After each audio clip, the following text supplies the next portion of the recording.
النهارده عندنا تورلي هنعمله على جزئين. هنعمل نصه ورقتين لحمه بالخضار. ماشي، جاهزين حاجتنا كلها، لحمتنا وخضارنا وحاجتنا كلها وصلصه والسمنه والحاجات كلها جاهزه اهي. هنعمله على جزئين، هنعمل ورقتين وهنعمل برام جنب منهم. نقول بسم الله الرحمن الرحيم كده. الخضار بتاعنا جاهز، طبعا الخضار كله متوفر في السوق، ما نجيبش حاجات مجمده. بسله والجزر، كوسه، بطاطس، فاصوليا، يعني كل الحاجه اللي هي موجوده. تمام، نبدا نجمعهم مع بعضينا كده. ادي حاجه كده نجمع ديت. بسم الله الرحمن الرحيم.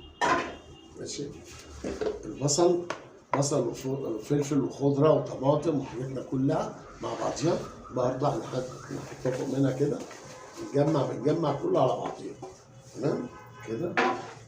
نجيبه الصلصه بتاعتنا. ماشي،